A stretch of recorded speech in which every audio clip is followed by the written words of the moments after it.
모든 문제는 저항이 아니라 받아들여야 해결됩니다.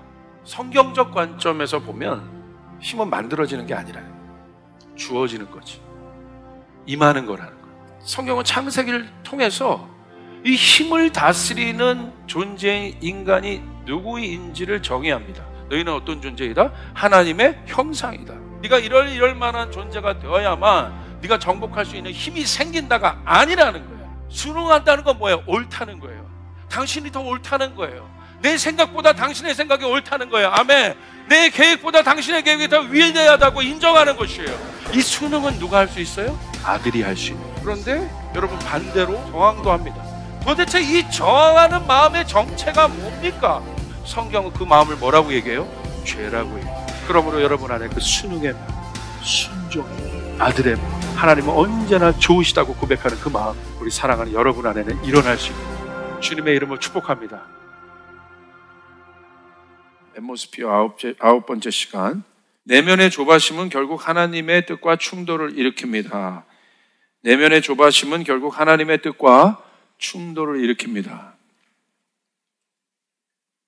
하나님의 뜻이 무엇인지 다시 한번 점검할 거고요.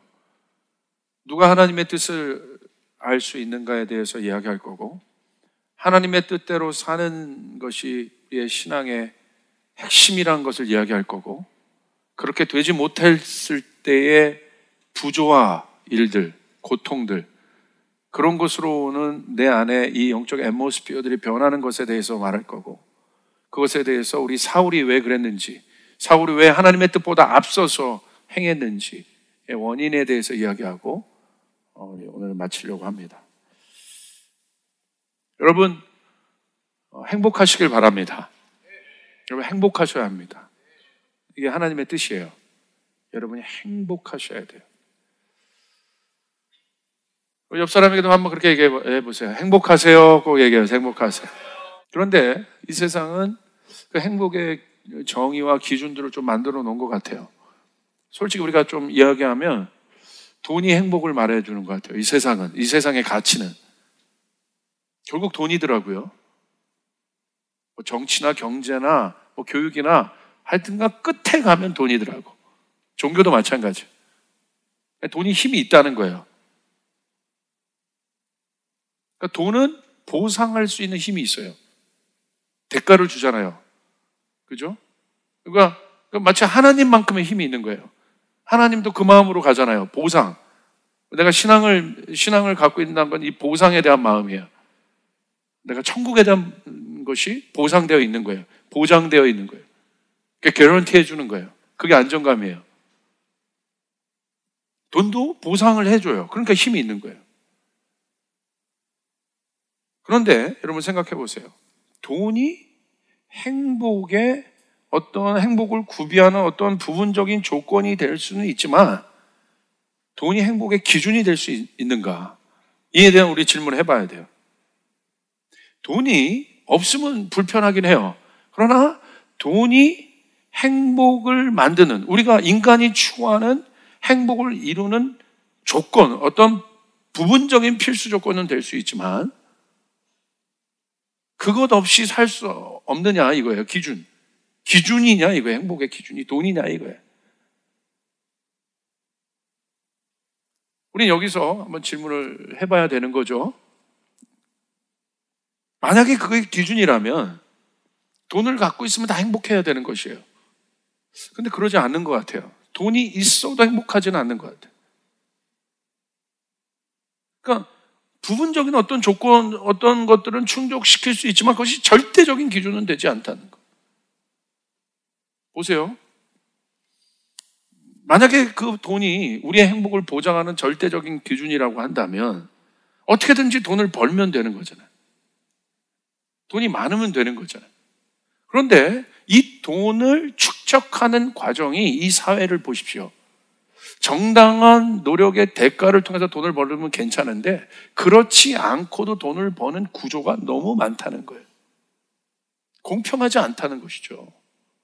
정당한 대가를 부여받는 보상이라면 괜찮아요. 그래서 부를 축적해 가는 거야 어떤 보람이 있겠죠. 그러나 그렇지 않고도 얼마든지 돈을 축적할 수 있는 방법이 이 세상은 널려 있다는 것이죠. 여러분, 돈이 만약에 기준이라면 여러분 정당한 기회를 주어야 되잖아요. 벌 수 있는. 이 사회는 그런 구조가 아니에요. 돈이 그 기준이 될 수 있는가? 행복의 기준이 될 수 있는가? 여러분, 우리는 질문해 봐야 된다 이거예요. 없더라. 아니더라 이거예요.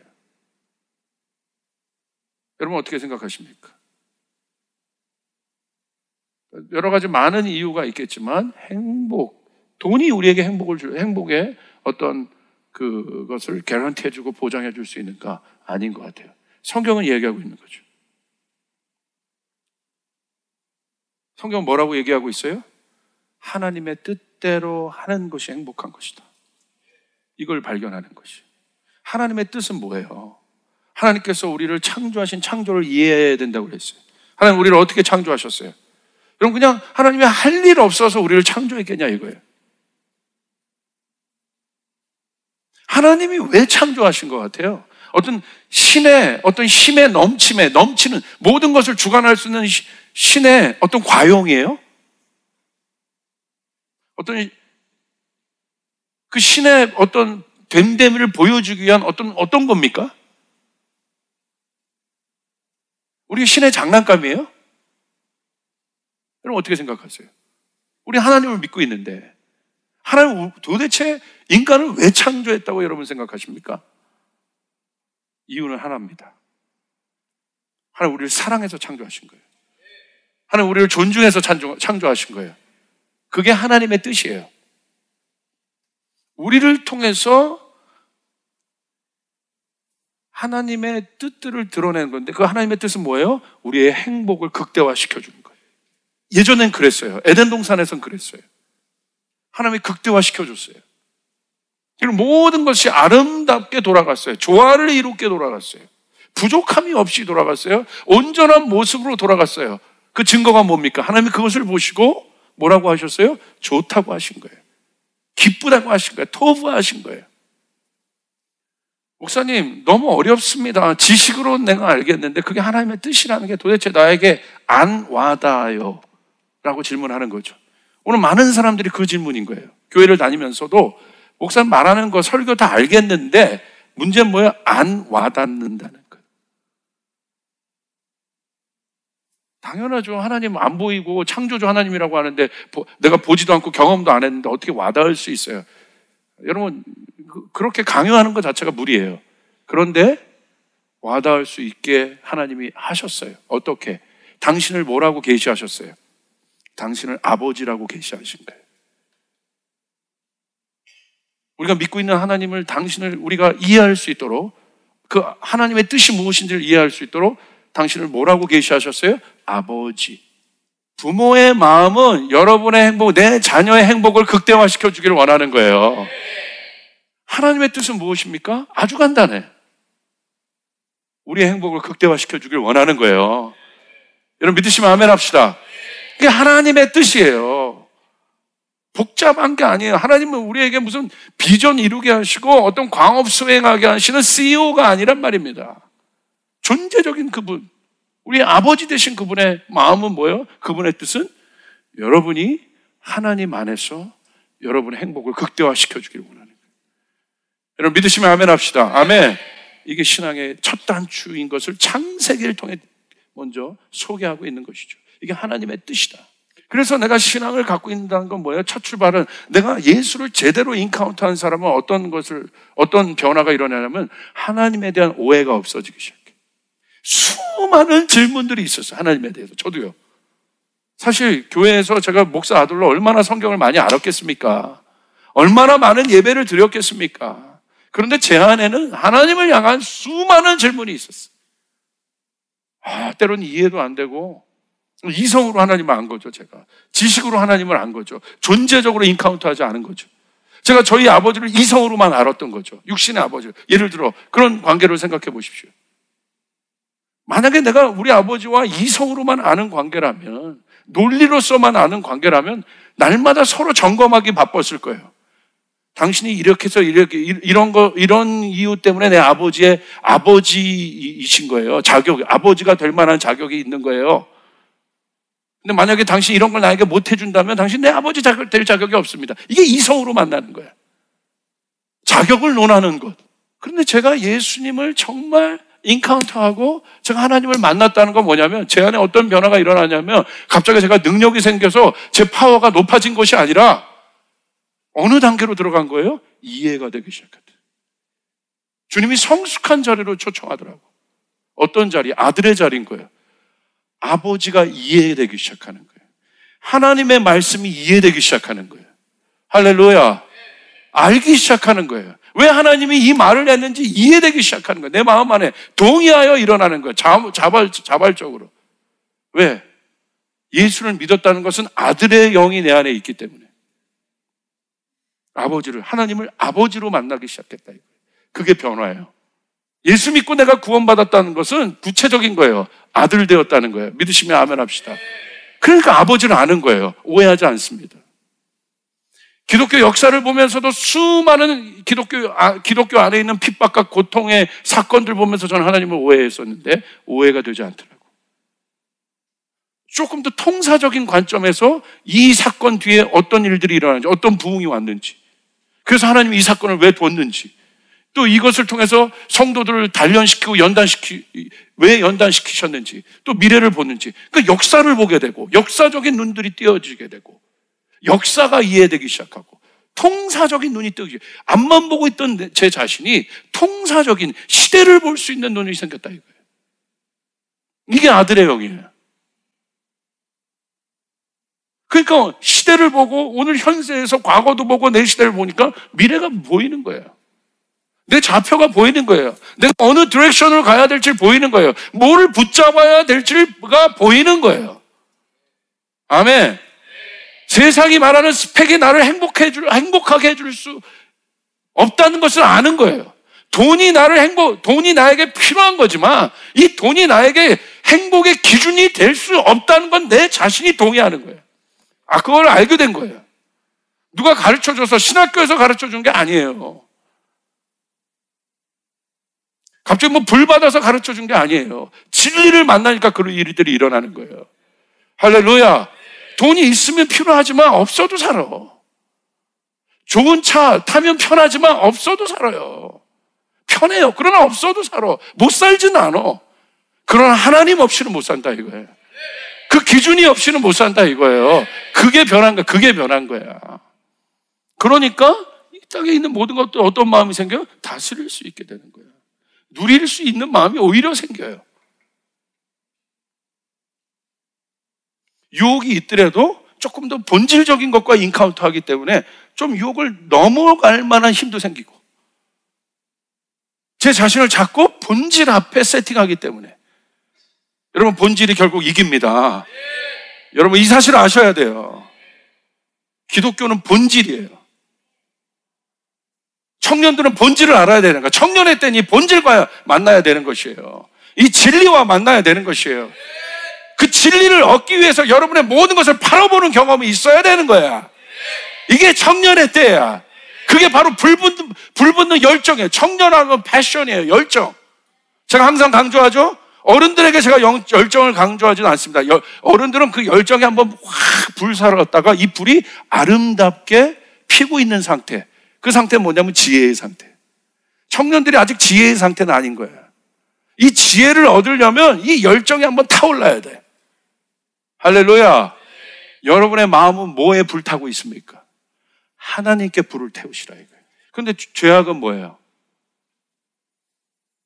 하나님과 같은 영적인 존재의 인간은 누구냐면 인간만이 하나님의 뜻을 이해할 수 있는 존재로 하나님이 창조하셨어요. 어떤 피조물도. 왜냐? 그래서 인간을 뭐라고 그래요? 영적인 존재라고 얘기하는 거예요. 하나님은 영이시잖아요. 동물 보고 혹성 탈출의 원숭이들이 영적인 존재가 아니에요. 영이 아니에요. 생명이지. 인간만이 하나님과 같이 교제할 수 있는 격이 부여된 영적인 존재라는 사실이다. 여러분 믿으시길 바랍니다. 인간만이 하나님의 뜻을 해석하고 하나님의 뜻을 이해하는 존재다. 왜? 아들이니까, 자녀니까. 믿으시면 아멘 합시다. 하나님이 세상에 어떤 동물 보고 자녀라고 하는 거 없잖아. 인간에게 너는 나와 교제하고 소통하는 존재다. 인간에게 그렇게 얘기하신 거예요. 얼마나 이 놀라운 사실입니까? 우리가 하나님의 뜻을 알았어. 그래서 인간의 역할은 뭐예요? 그 하나님의 뜻을 알아서, 하늘의 뜻을 알아서 이 세상을 널리 이롭게 하고 유익하게 하고 가꾸고 충만케 하고 번성케 하고 다스리는 것. 그게 우리가 할 일이지 않습니까? 하나님의 뜻대로 사는 존재, 하나님의 뜻에 순응할 수 있는 존재, 그게 인간이라는 거예요. 하나님의 뜻을 아는 존재. 우리 옆 사람에게 얘기해요. 당신은 하나님의 뜻을 아는 존재입니다. 놀라운 거 아닌가? 놀라운 거 아닌가요? 내가 인간 되었다는 건 뭐냐? 하나님의 뜻을 아는 존재라. 사람은 깨닫잖아요. 영적인 존재이니까 그럴까? 영이니까 사람이 아는 거라 이거예요. 우리가 어떤 존재인지를 알아야 돼. 근데 여러분, 죄악은 뭐예요? 그게 깨진 거예요. 하나님의 형상이 깨진 거예요. 그래서 죄악이 들어옴으로 결과가 뭐예요? 인간이 영적인 존재에서 뭐가 됐어요? 육이 돼버렸어요. 육이 됐다는 건 뭐예요? 허무한 존재가 되었다. 흙이 되었다 이거예요. 창세기 3장 19절. 너는 흙에서 나왔으니 흙으로 돌아갈 것이다. 그때까지 너는 얼굴에 땀을 흘려야 나다를 먹을 수 있을 것이다. 너는 흙이니 흙으로 돌아가라. 제 말이 아닙니다. 하나님의 영이 떠난 육이 되어버린 인간은 원래대로 흙이 되었다. 흙은 뭐예요? 의미 없다 이거야. 널린 게 흙이야. 의미가 없다 이거야. 인간이 다른 존재인데 의미 없는 존재가 되었다 이거야. 의미가 없다 이거야. 의미가. 흙이니 흙으로 돌아갈 것이라. 이 상태를 뭐라고 해요? 의미를 발견하지 못한 이 상태를 우리는 허무라고 얘기해요. 그래서 로마서 여러분 말씀에 기록돼 보면, 말씀에 보면 여러분 듣는 마음도 하셨죠? 로마서 8장 20절에 뭐라고 기록돼 있어요? 모든 피조물이 허무에 굴복했다고 돼 있는 거예요. 허무한 거예요. 열심히 이렇게 살았는데 허무한 거죠. 고등학교에서 그렇게 노력해서 원하는 그곳에 갔는데 허무한 거야. 거기에 들어가면 내가 모든 게 좀 해결되고, 거기에 들어가면 내가 남과 좀 다른 차별을 낼 수 있으면서 그 경쟁도 이기면서 내가 들어가면 내가 거기서 좀 나은 존재가 될 줄 알았는데, 나 같은 사람이 즐비하네. 그래요, 안 그래요? 가봤죠? 나 같은 사람이 즐비해. 허무한 거야. 여러분, 우리나라에 왔던 수많은 그 선교사님들 보십시오. 여러분, 할 일 없어서 선교하러 온 것 같아요? 우리나라에 왔던 수많은 여러분보다 어린 20대 그 청년 선교사님들은 그 당시 여러분 이 선교사님들의 평전들을 읽어보십시오. 당대 최고 잘 나가는 엘리트들이에요. 아이비리그 학생들이에요. 최고 잘 나가는 그 학생들이 예수님 만난 거예요. 인생을 본 거예요. 어떻게 사는 것이 행복한 삶이고 어떻게 사는 삶이 가치 있는 삶인가를 안 거예요. 그들의 모든 삶을 주님 앞에 헌신해서 이 먼 타국, 어떻게 보면 미개한 나라와 같이 여겼던, 문명이 떨어졌던 이 나라에 와서 자기 목숨 버리고 희생하고 순교한 거예요. 그래서 오늘 우리나라가 기독교를 받아들인 거예요. 아멘. 아멘. 이게 하나님 만난 사람들이에요. 그 가치를 만난 사람들이라 이거예요. 그 가치를 발견한 사람이라 이거예요. 오늘 로마서는 기록해요. 모든 피조물이 허무에 굴복하고 있다. 우리 청년들도 보십시오. 그냥 허무하게 가는 거예요. 허무란 건 뭐예요? 앞날 알지 못하고 가는 거야. 그냥 가는 거야. 가라니까 가는 거야. 생각하지 않고 가. 그냥 가라니까 가, 그냥. 이 다음 단계가는 이거 준비하고, 그 다음 단계 이렇게 가야 하고, 이 다음 단계 이거 준비하고, 그 다음 단계 저렇게 준비하고. 갔는데 아무것도 아니거든. 갔는데 더 불안해지거든. 들어갔어. 남들이 원하는 곳에 들어갔어. 근데 알 수 없는 불안함, 언제 잘릴지도 모르는 그 불안함들이 나를 시시탐탐 여러분 엄습해오지 않습니까? 모든 인간은 생각을 할 수 있단 말이야. 이성적으로 생각을 해요. 해보세요. 그것이 여러분이 추구하는 그것이 여러분에게 영원한 진정한 안정감을 주냐 이거야. 아니지 않습니까? 그래서 두려운 거예요. 그래서 불안한 거예요. 그래서 어려운 거예요. 그래서 그 인간이, 여러분, 그 다음 단계 뭐예요? 그래서 인간이 만든 게 뭐예요? 바벨탑 아니에요. 불안하니까 쌓아두는 거예요. 올라가자는 거야. 우리의 힘을 모으자는 거야. 올라가. 바벨탑을 만든 목적이 뭐예요? 내가 불안한 인간이다라는 걸 보여주고 있어요. 성경은 뭐예요, 그게? 뭐라고 보여줄까요? 창세기 11장 4절. 그들은 또 말하였다. 자, 도시를 세우고 그 안에 탑을 쌓고서 탑 꼭대기가 하늘에 닿게 하여 우리의 이름을 날리고 온 땅 위에 흩어지지 않게 하자. 우리의 힘을 날리자는 거야. 우리 이름을 날리자는 거야. 올라가자는 거야. 올라가는 목적이 뭐예요? 내 이름 날리자는 거야. 이게 불안한 죄인의 정체성이에요. 하나님 떠난 고아들의 정체성들이 불안한 것이. 아무도 자기를 알아주지 않는 거야. 아버지가 알아주면 되는데. 아들은요, 자기를 알아달라고 굳이 얘기하지 않아요. 하나님이 내 아버지인데, 할렐루야. 굳이, 엘라 유엘이가 제 딸인데, 굳이 우리 아빠가 목사님, 안 말해. 다 알아. 자기가 알아. 굳이 얘기 안 해도 아버지를 알아. 하나님 떠난 인간만이 자기를 증명하고 있는 거야. 그러니까 이 시대는 뭐예요? 증명의 시대야. 증명해보라는 거야. 네가 가치 있는 존재라면 증명해보라는 거야. 이 시대가 요구하는 구조가 있고 이 시대가 요구하는 스펙이 있어요. 거기에 들어가야만 가치 있는 존재예요. 직장에서도 거기에서 들어가야만 가치 있고 능력받고 인정받는 사람이야. 실수 한 번 하면 큰일 나죠. 바로 잘리죠. 그러니까 계속 뭐예요? 자기를 자꾸 증명하는 거야. 영어 800점 맞았으면 900점 맞아서 증명하고 1000점 맞고 증명하고 그 다음에 이거 하면 영어 갖고는 이제 안 돼. 중국어 연습해가지고 나 증명해야 되고 내가 능력 있는 사람이라고 증명해야 되고 아반떼 탔으면 그 다음 단계 좀 차서 내가 좀 능력 있는 사람이라고 증명해야 되고 20평 갖고 있는 사람은 40평 가져야 좀 내가 능력 있는 사람이라고 증명되고 이 사회에서 누구에게 보여주려고 증명하는 거예요? 40평 살면 좀 내가 편하려고 살 그 마음은 이해해. 그런데 증명하려고 산다 이거야.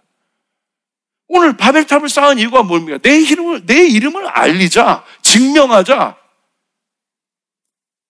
이게 인간들이 하는 짓이다 이거야. 이게 죄악된 인간, 하나님의 뜻을 벗어난 인간들의 계획이 결국 이거라 이거야. 결론은 무엇입니까? 허무해지죠. 바벨탑의 결론은 무엇입니까? 심판이었습니다. 허무해졌습니다.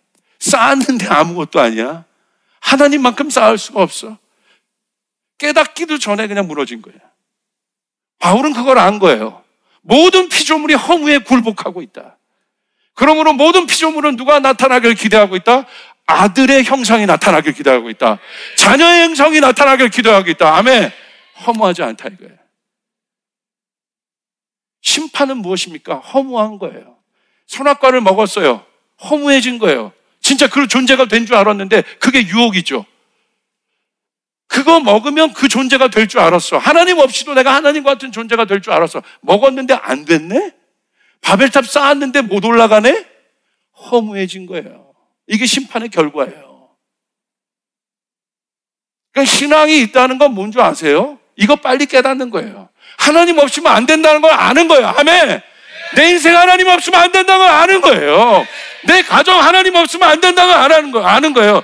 내 결혼 생활 하나님 없으면 안 된다는 걸 아는 거예요. 출발이 다른 거예요. 비즈니스를 하더라도 출발이 다른 거예요. 돈을 벌더라도 출발이 다른 거예요. 그 회사에서 회사를 다니더라도 이 사람의 생각이 다른 거예요. 허무에 굴복하지 않아요. 여러분 믿습니까? 이 사람은요, 이미 가치를 발견했기 때문에 어디에 있어도 알바를 하더라도 이 사람은 행복하게 해요. 제가요, 요번에 수영장 갔는데 제가 하나 회개했어. 뭘 회개했냐면 제가 그날 너무 막 사역하고 힘들었어. 그래서 막 이렇게 운동을 하면서도 기쁘게 해야 되는데 운동하는데 가야지 하면서 갔는데 지금 방학이어서 초등학생들이 막 수영장에 와요. 요만한 꼬마애가 빨개 벗고 막 오더니 갑자기 신났나 봐. 뭐가 신났는지 계속 샤워하면서 노래하면서 노래를 해.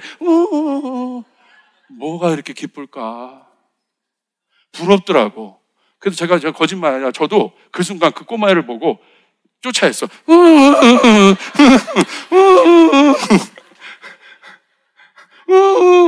그래서 이 꼬마애는 뭐가 기쁜지 이렇게 기쁜 거야. 막 자크를 열면서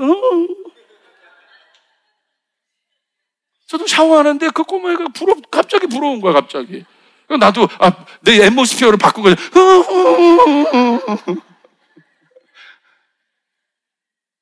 할렐루야. 하나님은 여러분에게 기쁨을 주게요. 여러분 하나님의 기쁨의 존재라 이거야. 허무한 존재가 아니라. 이게 신앙이에요. 이게 내가 예수 믿는 이유예요. 대학 들어가려고 예수 믿는 게 아니고 사업자를 하려고 예수 믿는 게 아니고 이거 발견하려고, 이 진리를 발견해서 내 안에 안정감을 주려고.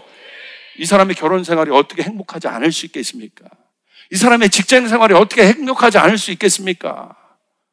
이유를 발견했는데, 내가 사는 오늘 doing의 이유를 발견했는데 어떻게 그 존재감을 갖고 사는데 어떻게 행복하죠? 전 목회하는 게 너무 행복해.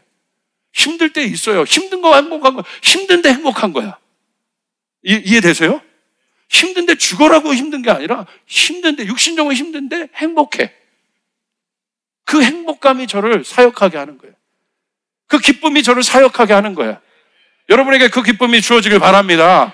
벌써 얼굴이 다르다 이거예요. 제가 여러분 이 설교할 때도 여러분 만나려고 막 그냥 앞에서 막 저기서 우리 성도들 만나는구나, 우리 청년들 만나는구나. 그 기쁨, 그 기대감, 그 자녀라 이거예요. 아버지를 만나는 기대감. 여러분 그 기대감으로 여러분 충만하시길 바랍니다. 근데 이 죄의 본성은 그 허무한 거지. 두려운 거야, 두려워. 죄의 심판은 사망이다. 죄의 결과는 사망이다. 바벨탑의 결과는 망함이다. 여러분, 노아 시대의 심판은 결국 어떻게 됐습니까? 그것도 망하는 거였죠.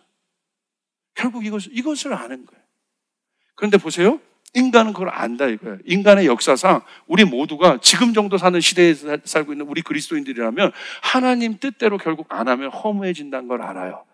이대로 가면 끝이라는 걸 알아. 솔직히 말합시다. 여러분 하나님 뜻대로 안 하면 여러분 잘못된다는 거 아시죠? 우리 양심이 있어요. 그러니까 하나님의 뜻이 아니더라도 내가 정도를 걸어가지 않으면 망한다는 걸 알아. 불안해. 여러분 정도를 걸어가시길 바래.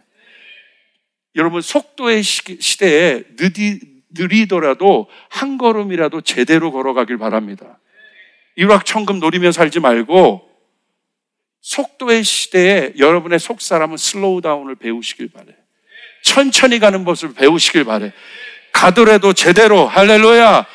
교회 다니더라도 제대로, 하나님 믿더라도 제대로. 한번 부흥회 가서 불 받고 그 다음에 한번 방언하고 끝나는 그런 신앙생활이 아니라 더디더라도 제대로, 연애를 하더라도 제대로, 공부하더라도 제대로, 정확하게 정도를. 여러분, 근데 그걸 알아요? 우리가 이대로 안 가면, 하나님 뜻대로 안 살면 안 된다는 걸 알아요? 그런데도 안 하잖아요. 바벨탑의 결론을 알아요. 소돔과 고모라의 결론도 알아요.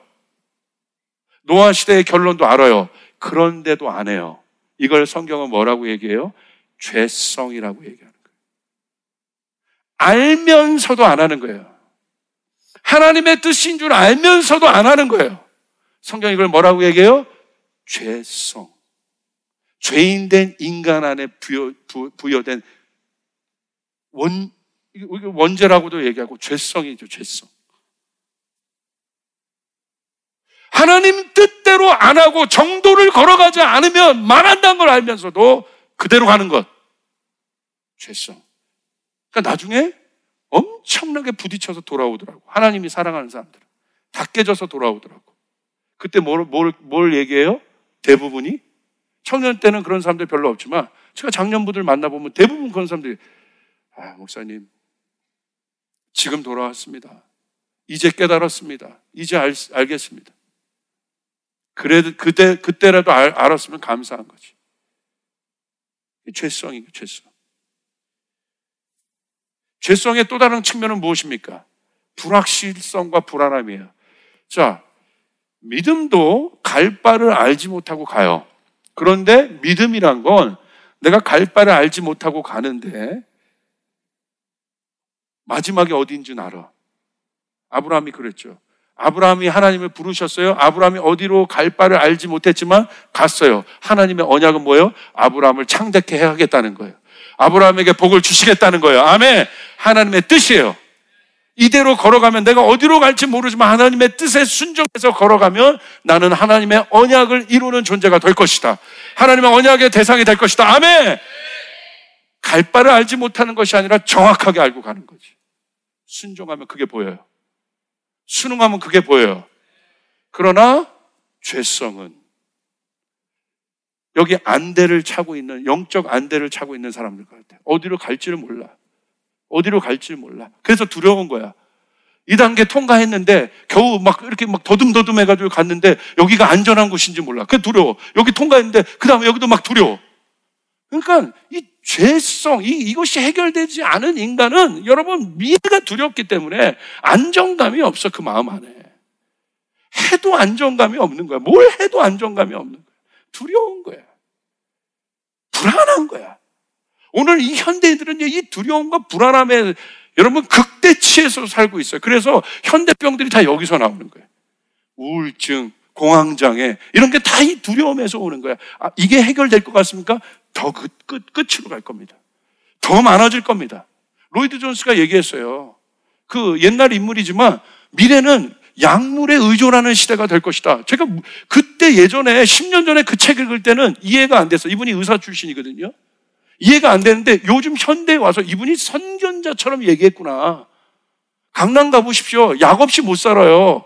수면제 없이 못 살아요. 불안하고 우울해서. 약물에 의존하는 시대가 될 것이다. 그렇지 않습니까? 두려운 거예요. 어디로 갈지를 모르는 거야. 그런데도 간다는 거야.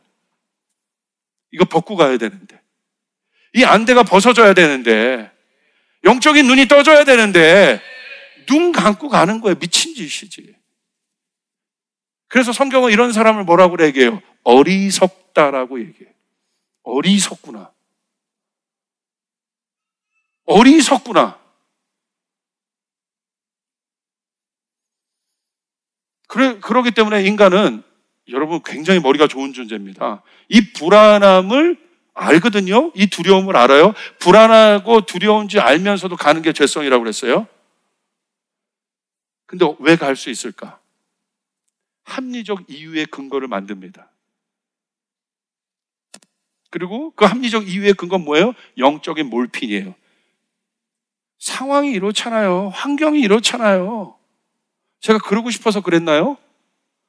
내가 하나님 뜻 따르고 싶지 않아서 따르지 않았나요? 상황이 이렇잖아요. 현실이 이렇잖아요.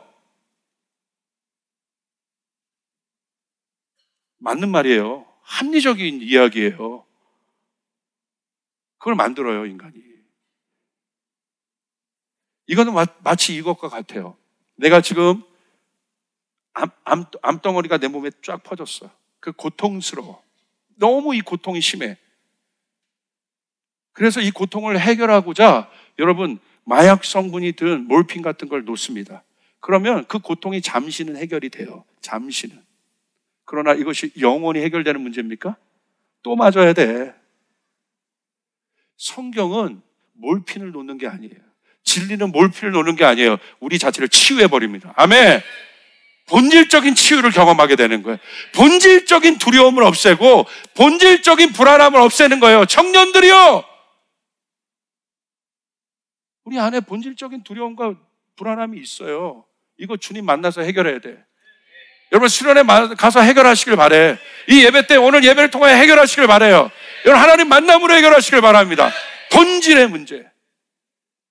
이거 해결되면 끝나는 거예요. 아멘. 막 자유가 부어지고요. 막 기쁨이 부어지고요. 여러분 세상에 묶이지 않고요. 세상을 다스릴 수 있는 마음이 생기고요. 담대함이 생기고요. 돈에 묶이지 않고 돈을 다스리는 사람이 되고요. 여러분 그런 돈의 노예가 되는 것이 아니라 정말 돈의 주인이 되어서 돈을 흘려보낼 줄 아는 사람이 되고요. 권력의 노예가 되고 아니라 이 권력을 가지고 많은 사람을 도울 수 있는 힘의 존재가 돼요. 그런 가치 있는 존재가 된다 이거예요. 이 사람이 그리스도인들이에요. 이 사람이 하나님 만난 사람들이에요. 청년인 여러분이 되어야 될 사람들이에요. 여러분이 회복해야 될 형상인 거예요. 여러분 믿으시면 아멘 합시다. 맞습니까? 아멘. 근데 그 합리적인 공간을 만들어서 들어가 숨습니다. 여러분 아담과 하와 보십시오. 선악과 잘못했잖아요. 근데 어떻게 해요? 서로 핑계하는 거예요. 아담은 하와에게 얘가 잘못했대. 하와는 누구에게? 뱀에게. 잘못의 실체는 있는데 잘못의 주체는 없어. 이게 인간의 합리적, 인간의 죄성이 만드는 합리적 이유들이에요. 여러분 직장에 불합리한 거 많죠? 불공평한 거 맞죠? 여러분의 직장이 해결되려면 여러분의 직장에 하나님 나라가 임해야 되는 거예요. 여러분이 하나님 나라인 여러분이 그 일들을 해야 되는 것이에요. 여러분 믿으시면 아멘 합시다. 여러분 믿으시면 아멘 합시다. 그 나라가 오면 되는 거야. 그 나라가 오면 끝나는 거야. 그 나라가 왔어. 예수님이 그 나라가 돼서 오셨어. 억울한 자가 억울함이 풀리잖아. 갇힌 자가 풀리잖아. 묶인 자가 자유케 되잖아. 불공평한 자들이 여러분 기회를 받잖아요. 아멘. 치유를 경험하잖아요. 회복을 경험하죠. 청년들여 이 나라를 꿈꾸시길 바랍니다. 여러분의 비전은 이 나라가 오게 하는 것이에요. 믿으시면 아멘 합시다. 이 나라가 오게 하는 거, 이 땅에 하나님의 뜻이 이루어지는 것. 하나님의 뜻은 모든 사람이 그 행복을 누리게 하는 것. 여러분 맞습니까? 막 흥분돼서 우리 청년들이 그 일을 할 생각하니까 막 흥분된다 이거야. 조이풀 교회가 그 비전 가운데 들어갔다고 생각하니까 흥분된다 이거야. 어떻게 열정이 안 올라갈 수 있습니까? 그 가치 있는 일에 내 미약 하나만 재능이 쓰이고 있는데, 그 놀라운 일에 내가 동참되고 있는데 기뻐하시길 바랍니다. 기뻐하시길 바랍니다. 이게 기쁨인 거야. 이게 내가 살아가는 이유인 거야. 확실히 1부 예배와 2부 예배는 방향성이 달라. 같은 설교 본문인데. 여러분 가인 보십시오. 아벨을 죽였어. 그게 죄의 실체예요. 하나님 묻잖아요. 네 아들 어디 있느냐? 근데 가인이 뭐라고 얘기해요? 내가 아들 지키는 사람입니까? 내가 동생 지키는 사람입니까? 하나님 앞에 반문합니다. 하나님 죄의 실체를 물었는데 가인의 마음에 이 마음이 있는 거예요. 어떤 마음? 당신이 내 제사 받았으면 이런 일 없었을 거 아니에요. 당신이 처음부터 내 제사를 받지 그랬어요. 그럼 내가 이 짓 안 했을 거 아니에요. 누구에게 전가합니까? 하나님께 전가하는 마음인 거예요. 이게 죄성이에요. 이게 우리 안에 있는 변하지 않는 죄성이에요. 여러분이 하나님의 뜻을 따르지 않는 이유는 여러분이 인격적으로 수양이 덜 돼서 그런 것도 아니고, 여러분이 모질라서 그런 것도 아니고, 여러분이 그래서 우리가 하나님의 뜻이 맞는 줄 알면서도 하나님의 뜻을 따르지 않는 이유는 하나, 죄성이라 이거예요. 이걸 내가 이길 수 없다. 예수 그리스도의 보혈밖에 없다 이거예요. 예수밖에 없다 이거예요. 예수 이거 해결하고자 온 거예요. 그래서 예수 만난 사람 자유하다 이거예요. 기쁨이 있다 이거예요. 진짜 이 사람은 누려요, 삶을. 그 아이가 바로 그 기쁨의 존재야. 수영하는. 난 순간 그 아이를 보면서 깨달았어. 나도 이렇게 살아야 되는데. 내가 하나님의 존재라면, 하나님의 형상이라면 그 속에서 난 뭐 하고 있는 거지 지금? 나 건강 좋으라고 건강하면서 죽을 상하면서 이렇게 사는데. 제가 예전에 진짜 예수님 만날 때 여러분 같이 여러분 청년 때 제가 알바했다고 했잖아요. 소망이 없었어 제 인생에. 뭐 보장된 게 없었어요. 소망이 없다는 건 보장된 게 없었다는 거야. 동방박사 알바하면서 아침에 일어나서 언제 잘리고 언제 다음 단계에 갈지 모르지만 그냥 쉬었다 올리면서 여기 딱 이어폰 꽂고 청소하면서 하나님 말씀, 오늘 어떤 손님을 맞이할까? 그 손님이 오면 어서 오십시오는 중국집에서 하는 거고, 안녕하세요 반갑게 인사하고, 안녕하세요 라 정도 톤으로 안녕하세요 이렇게 반갑게, 안녕하세요 이게 아니야. 안녕하세요 반갑게. 기쁘게 살았어요, 기쁘게.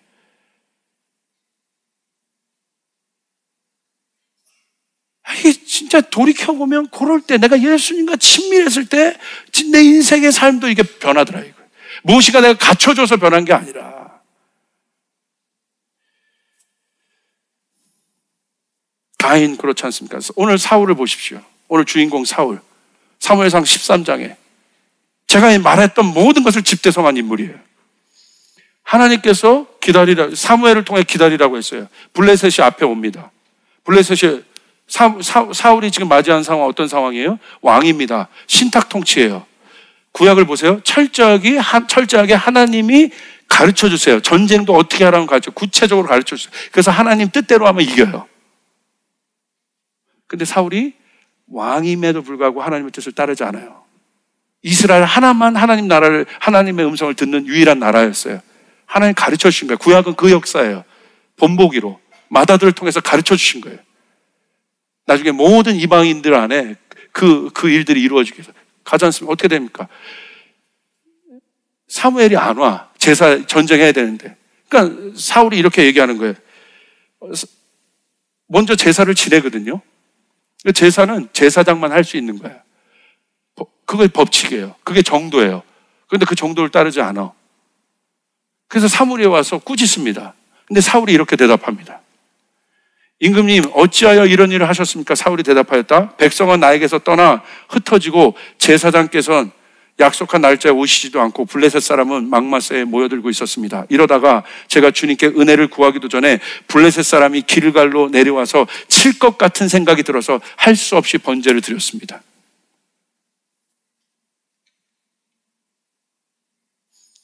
팩트는 무엇입니까? 하나님의 뜻을 거역한 것입니다. 합리적인 이유를 댑니다. 블레셋이 병거가 3만인가요?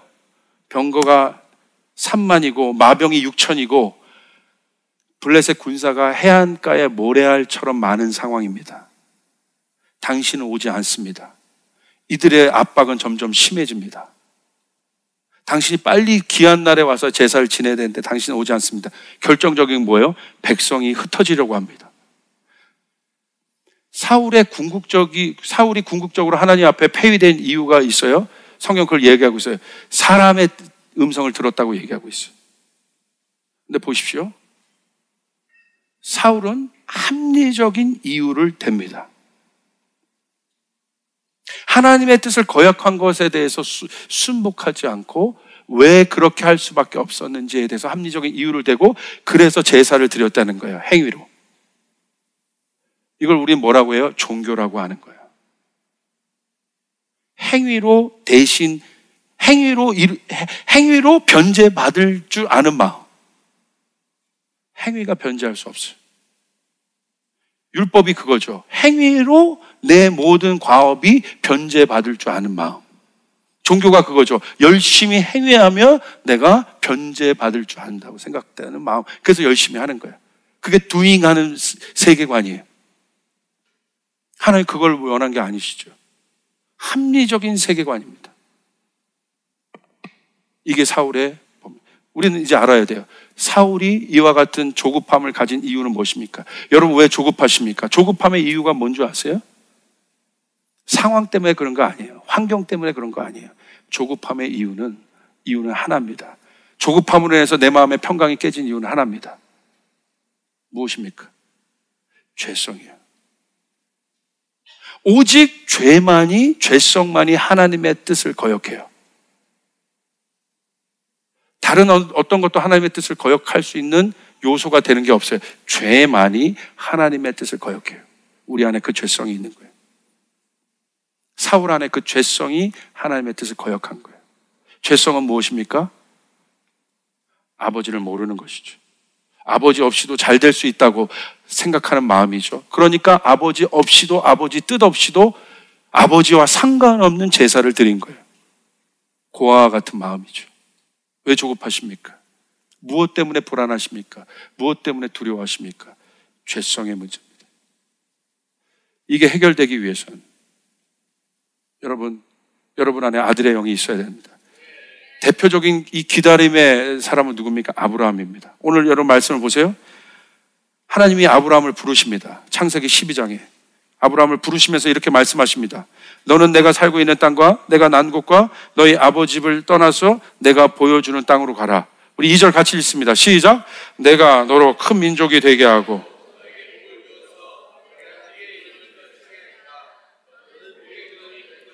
자, 보세요. 이 말씀은 엄청난 말씀이죠. 내가 너를 부른 이유는 큰 민족이 되게 하겠다. 복의 근원이 되게 하겠다. 구체적으로 이 일들이 어떻게 이루어져야 됩니까? 이건 민족을 이루겠다는 약속이에요. 근데 아브라함은요, 자기 수중에, 자기 밑에 여러분 자녀 하나 없을 때 하나님의 말씀이 임한 거예요. 75살 때 임했어요. 이 말씀이 누구를 통해 성취됩니까? 실질적으로 아들이 태어나야 돼. 25년 후에 이 말씀이 성취돼요. 창세기 15장 4절 5절에 이렇게 나와 있어요. 주님께서 그에게 말씀하셨다. 그 아이는 너의 상속자가 아니다. 그 아이는 누구냐면 아브라함이 착각한 거죠. 종 엘리에셀을 통해서 내 밑에 종이 있는데 얘를 통해서 이루어지는 것인가? 아니죠. 근데 하나님이 이렇게 말씀하셨다. 걔가 아니다. 엘리에셀이 아니다. 너의 몸에서 태어날 아들이 너의 상속자가 될 것이다. 아직 아들이 없습니다. 근데 하나님의 말씀이 임하고 있습니다. 아들이 없는 아브라함을 데리고 가서 하나님은 5절에 여러분에게 어떻게 보면 청년 때예요. 어떻게 보면 여러분의 삶을 통하여 당장 뭔가를 이루어내는 것이 아니라 하나님은 여러분의 삶을 통하여 하나님의 뜻을 이루실 걸 믿으시길 바랍니다. 당장 먹는 게 아니에요. 하나님은 여러분의 인생 여정을 통해서 여러분의 그 여정을 통해서 하나님의 뜻을 이루게 하실 것이에요. 여러분의 청년 때 여러분이 배워야 될 건 하나님의 언약을 먼저 붙잡아야 되는 것이에요. 그 약속을 신뢰해야 되는 것이에요. 아들 없는 아브라함에게 하나님 말씀하셔서 너에게 아들이 날 것이다. 네 몸에서 아들이 날 것이다. 종이 아니다. 아들이 날 것이다. 그리고 아브라함을 데리고 나가셔서 수많은 별들, 우주 전체 파노라마 쇼를 보여주십니다. 이 별들을 봐라, 아브라함아. 이 수많은 별들처럼 네 자손이 번창하게 될 것이다. 놀랍지 않아요? 하나님 얼마나 자상하십니까? 아무것도 없을 때, 아브라함에게 아들이 없을 때 하나님과 아들을 약속. 그러므로 여러분, 약속은 무엇입니까? 기다림은 무엇입니까? 아브라함의 언약은 무엇입니까? 뭐예요? 아브라함의 언약의 성취는 아들을 기다리는 거예요. 아들을 기다리는 것이 언약의 성취예요. 그런데 진짜 아들이 오셨어요. 이삭이 왔죠? 이삭의 자손으로 누가 오셨어요? 신약에. 우리 안에 있는 모든 게 죄성의 문제라고 했는데 이것 때문에 인간이 여태까지 어려웠는데 누가 오셨어요? 예수 그리스도 아들이 오셨어요. 아멘.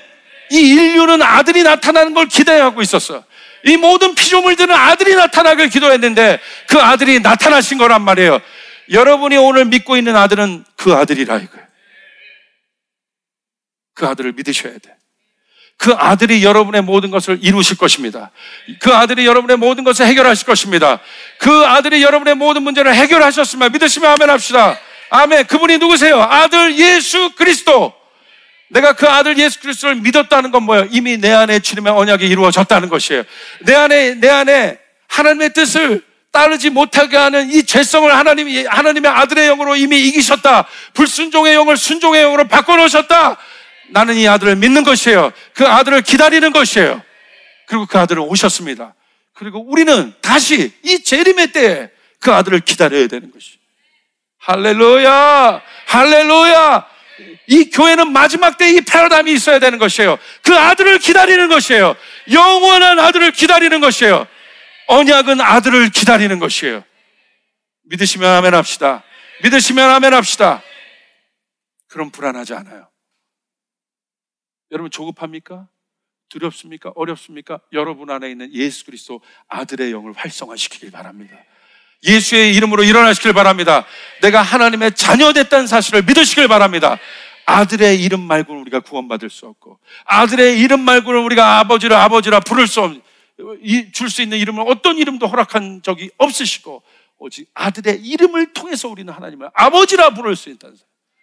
여러분 그 아들을 믿고 있다는 사실. 여러분 이 사실을 믿으시길 바랍니다.